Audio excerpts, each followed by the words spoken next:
Ministro Alexandre de Moraes proíbe visita de Flávio Bolsonaro a Jair por 90 dias.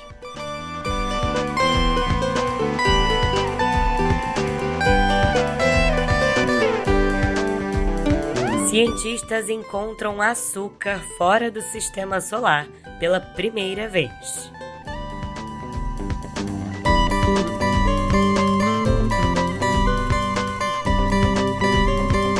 E João Bosco prepara álbum e nova turnê para celebrar os 80 anos. Olá para você, tudo bem por aí? Bom dia, boa tarde ou boa noite. Hoje é terça-feira, dia 14 de julho de 2026. Eu sou Yasmin Restum, a sua anfitriã, e já tô aqui no estúdio com meu café quentinho sem açúcar, pronta para te contar tudo que você precisa saber para ficar mais bem informado. Agora, no pé do ouvido. Simbora!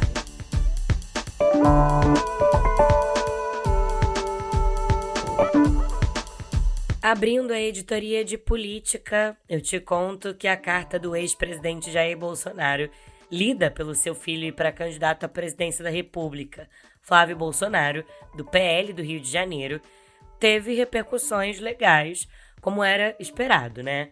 O ministro Alexandre de Moraes, do Supremo Tribunal Federal, suspendeu, portanto, por 90 dias as visitas do Flávio ao seu pai, que está cumprindo, eu te lembro, prisão domiciliar.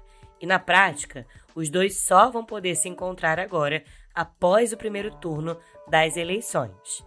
Nessa decisão, Alexandre de Moraes afirmou que o Flávio utilizou a visita para obter um documento destinado à publicação na internet, o que, segundo o ministro, burla a proibição imposta ao ex-presidente de usar redes sociais, direta ou indiretamente, por meio de terceiros. O ministro também deu prazo de 48 horas para que a defesa de Bolsonaro esclareça se o presidente tinha conhecimento de que a carta seria divulgada nas redes sociais. Além disso, encaminhou uma cópia da decisão e dos vídeos ao Procurador-Geral Eleitoral para avaliar uma eventual prática de propaganda eleitoral antecipada. Vamos ouvir juntos do que fala essa carta de Jair Bolsonaro? Saudoso do contato com o povo, ao qual devo lealdade, escrevo num momento de decisão para o futuro de todos nós. O momento é de arregaçar as mangas, deixarmos de lado as possíveis diferenças e cada um se empenhar pelo nosso pré-candidato à presidência, Flávio Bolsonaro, a melhor opção para livrarmos o Brasil da corrupção, da violência e do empobrecimento. Meu pré-candidato, creio o seu também, meu porta-voz, no qual confio para resgatar o Brasil e nos conduzir para a paz e a prosperidade. Um afetuoso abraço a todos, na certeza de que juntos tudo faremos pela nossa pátria. Deus, pátria, família e liberdade. Assina Jair Bolsonaro. Bom, Flávio Bolsonaro acabou classificando como desproporcional e desarrazoada a decisão do Moraes.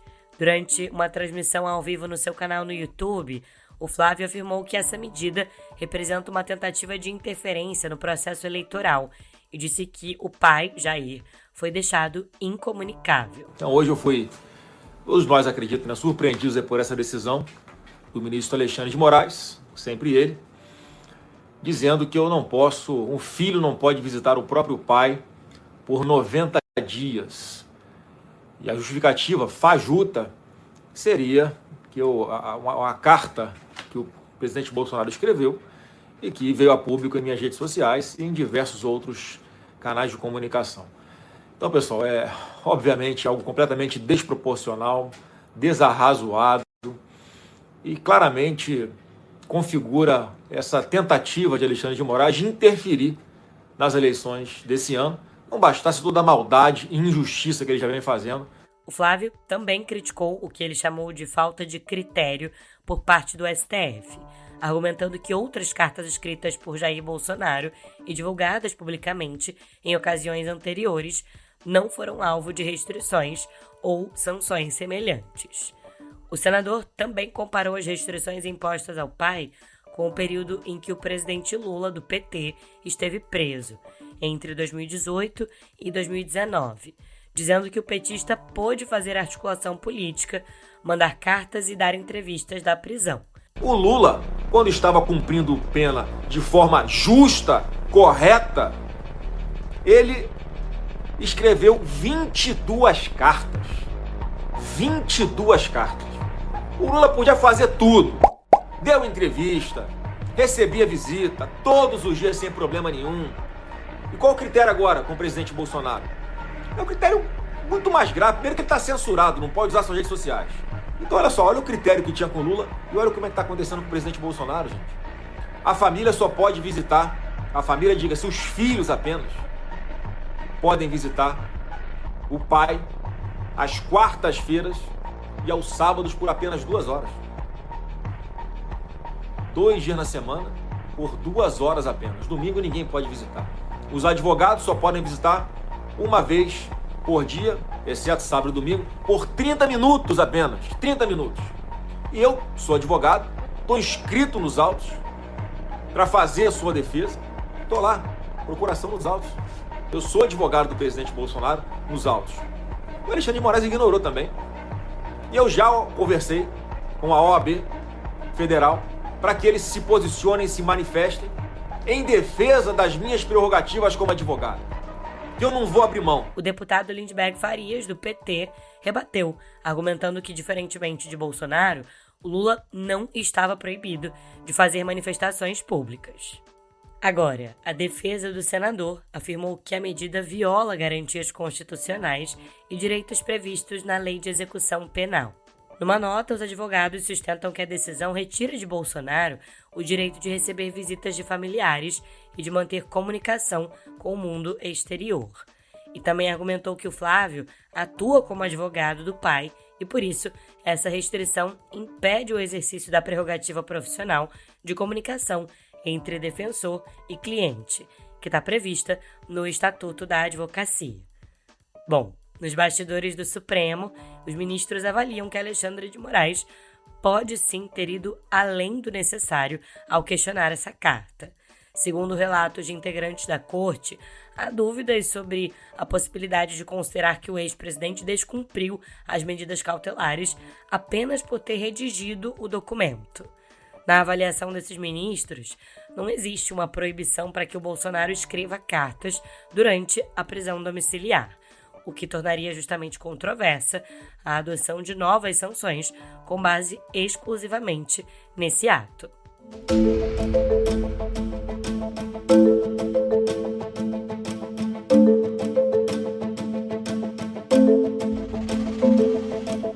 Mudando de assunto, eu te conto que o deputado Gilberto Abramo, do Republicanos de Minas Gerais, aparece como autor formal de 6 milhões de reais em emendas parlamentares que, segundo a Polícia Federal, foram direcionadas pelo ex-presidente da Câmara, Eduardo Cunha, para municípios de Minas Gerais. De acordo com a investigação, os recursos foram liberados em dezembro do ano passado por meio de emendas de comissão. Embora o Abramo figure nos registros oficiais da Câmara e também do governo federal como solicitante das verbas, a Polícia Federal sustenta que as indicações eram, na prática, comandadas por Eduardo Cunha. Eduardo Cunha, por sua vez, negou ter cometido irregularidades no direcionamento de emendas. Numa nota divulgada pela sua defesa, ele afirmou que não foi intimado e nem ouvido antes da decisão que determinou o bloqueio dos seus bens e, portanto, contestou as conclusões dessa investigação. Segundo os advogados, o ex-deputado não exerce mandato parlamentar desde 2016 e, por isso, não apresentou, subscreveu ou formalizou nenhuma das emendas mencionadas.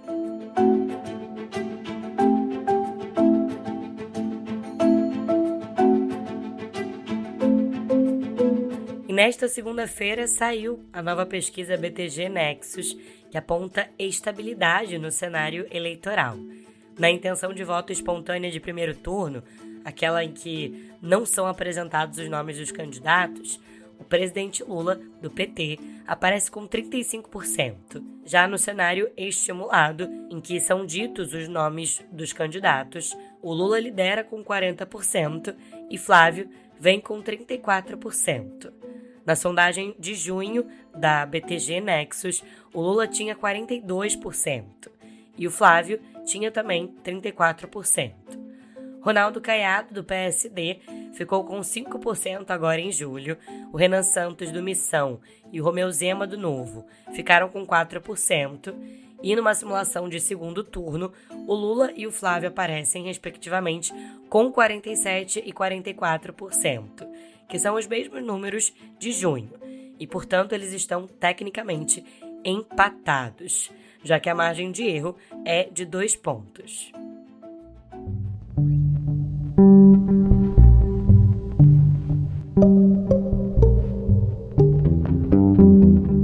Virando a página, o governo decidiu aguardar a decisão final dos Estados Unidos sobre a imposição de novas tarifas às exportações brasileiras antes de definir uma eventual resposta ao governo de Donald Trump. O prazo para a Casa Branca anunciar se vai colocar em vigor as tarifas adicionais de 25% e 12,5% termina amanhã, no dia 15 de julho. No Palácio do Planalto, a avaliação predominante é que as medidas devem ser confirmadas. Apesar disso, negociadores brasileiros trabalham com a possibilidade de que Washington amplie a lista de produtos isentos. O presidente Lula afirma que não acredita na adoção de novas tarifas pelos Estados Unidos sobre produtos brasileiros.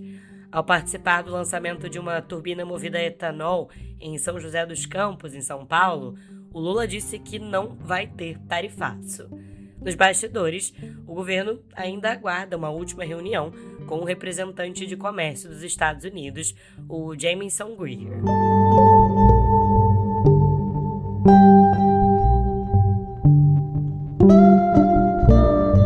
E falando em Estados Unidos, olha, o país ampliou a sua ofensiva militar contra o Irã com uma nova rodada de ataques ordenada pelo presidente Donald Trump. Antes dos bombardeios, o Trump havia antecipado a ofensiva numa entrevista a uma rádio. O Comando Central dos Estados Unidos anunciou ainda que vai retomar oficialmente às 4 da tarde desta terça-feira, pelo horário de Washington, o bloqueio naval de embarcações com destino ou origem em portos iranianos. Trump afirmou ainda que vai cobrar uma taxa de 20% sobre o valor das cargas que cruzarem o Estreito de Hormuz. Com isso, os preços globais do petróleo fecharam o dia com alta superior a 9%.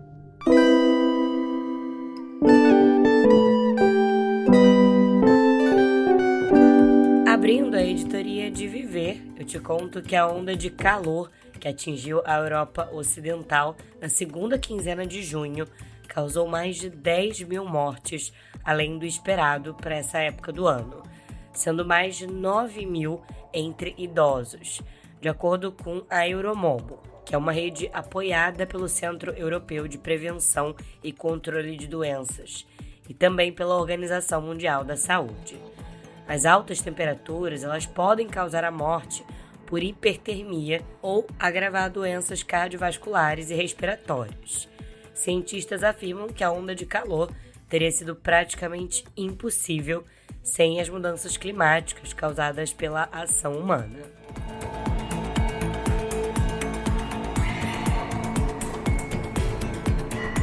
E pela primeira vez, uma equipe de astrônomos encontrou açúcar fora do sistema solar, próximo a uma nuvem de gás e poeira situada perto do centro da Via Láctea, a cerca de 26 mil anos-luz aqui da Terra. A substância, chamada de eritrulose, é um açúcar formado por 4 átomos de carbono, pertencente à mesma ampla família de moléculas de outros açúcares essenciais à vida, sendo encontrada, por exemplo, em frutas vermelhas aqui na Terra, como framboesa e morango.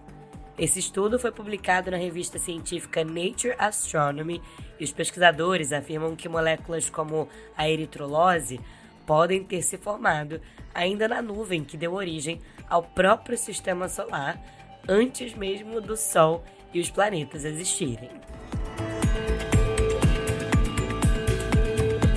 E a Universidade de Oxford deu início ao primeiro ensaio clínico em humanos de uma vacina contra a cepa Bundibugyo do vírus do Ebola. Isso como parte de um esforço para conter o surto que se espalhou pela República Democrática do Congo e Uganda. O estudo vai avaliar a segurança e a resposta imunológica da ChAdOx1-BDBV em 50 adultos saudáveis com idades entre 18 e 55 anos. A vacinação deve começar nas próximas semanas, dependendo, é claro, da aprovação regulatória. E olha só que interessante, esse imunizante da Universidade de Oxford, ele foi desenvolvido utilizando a mesma plataforma de vetor viral da vacina contra a Covid-19 da Oxford AstraZeneca.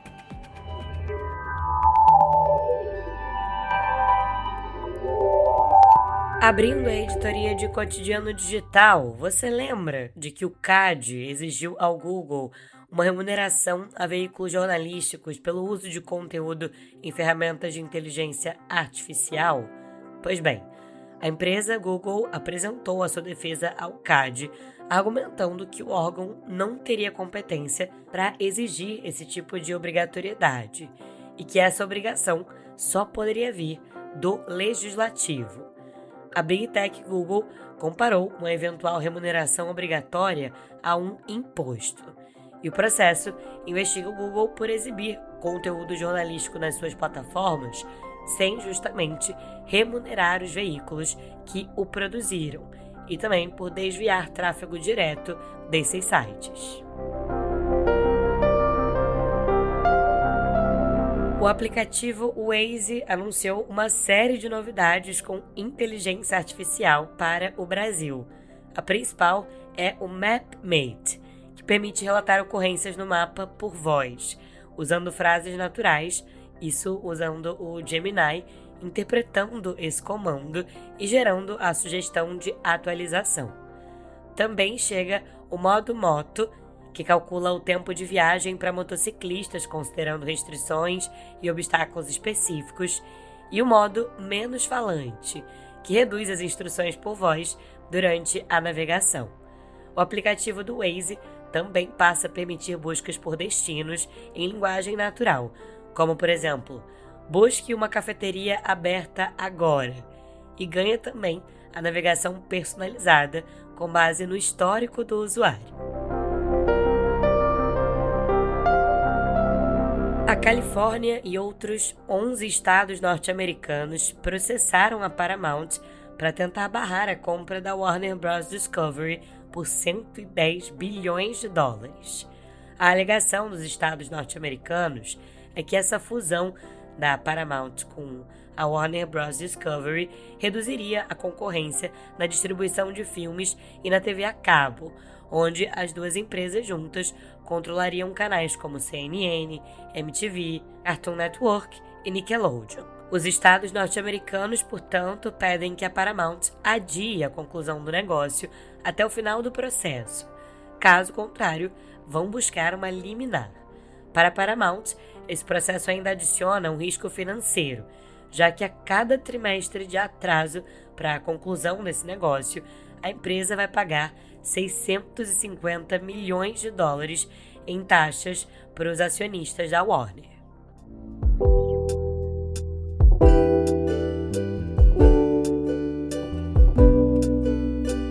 Abrindo a editoria de cultura, eu te conto que um dos principais nomes da nossa MPB, o João Bosco, vai comemorar os seus 80 anos a partir do dia 31 de julho, com um lançamento de um EP de 6 faixas de nome Amigos Novos e Antigos, Parte 1, que conta com participações de Zeca Pagodinho, Martinália, Thiago York, César Camargo e Hamilton de Holanda. O álbum completo chega em 25 de setembro, sucedido por uma turnê nacional com início no Rio de Janeiro, no dia 2 de outubro, no Qualistage, que fica na Barra da Tijuca. O disco inclui faixas compostas em parceria também com Aldir Blanc, amigo de longa data, que morreu de Covid em 2020.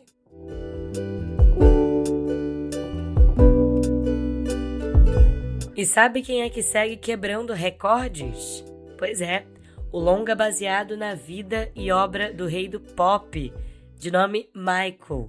Sim, o filme que conta a trajetória de Michael Jackson, dirigido por Antoine Fuqua, se tornou a primeira cinebiografia da história a ultrapassar a marca de $1 bilhão em arrecadação mundial. Antes, o filme, estrelado por Jafar Jackson e Coleman Domingo, já havia alcançado o posto de cinebiografia de maior bilheteria de todos os tempos, superando Oppenheimer, de Christopher Nolan. O filme Michael também se tornou a cinebiografia musical de maior bilheteria de todos os tempos, passando Bohemian Rhapsody sobre a trajetória da banda Queen.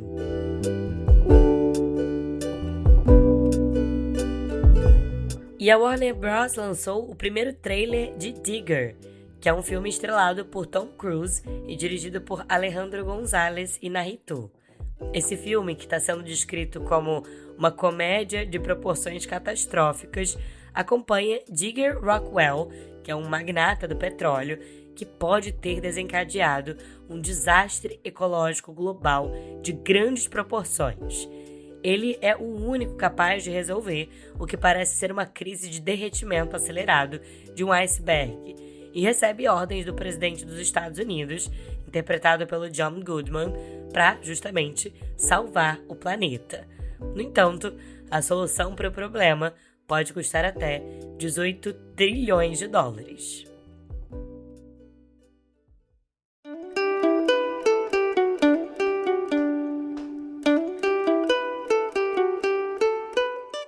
E vamos chegando ao final de mais um episódio. Queria agradecer e muito pela sua companhia e preciso agradecer também aos colegas aqui da redação do Meio que fazem esse podcast ser o seu melhor companheiro diário de notícias. Adriano Oliveira, Caio Melo e Ian Boechat. Além, é claro, da supervisão dos editores executivos Leonardo Pimentel e Maria Paula Lete e da editora-chefe Flávia Tavares. Eu assino a apresentação, redação e edição desse podcast e estou disponível lá no Instagram, no @yasminreston, pra gente trocar ideia e para você enviar também a sua sugestão de música para encerrarmos juntos os episódios aqui no Pé do Ouvido. Eu demoro um pouquinho para responder, mas eu respondo. E em áudio, viu? Pra gente se despedir, que tal irmos com uma do nosso mestre da música popular brasileira, João Bosco? Direto do Túnel do Tempo, uma gravação de 1989 da música de João Bosco, de nome Bala com Bala. A sala cala, Rio já não prepara, que está na sala com pipoca e bala e o urubu sai voando. Manso. O tempo corre, os suores correm, vem alguém de porre, e a um corre, corre, e o mocinho chegando, dando. Eu esqueço sempre nesta hora, linda loura, minha velha fuga em todo impasse. Amanhã tem mais notícias no Pé do Ouvido. Até lá! Quanto me custa dar a outra face?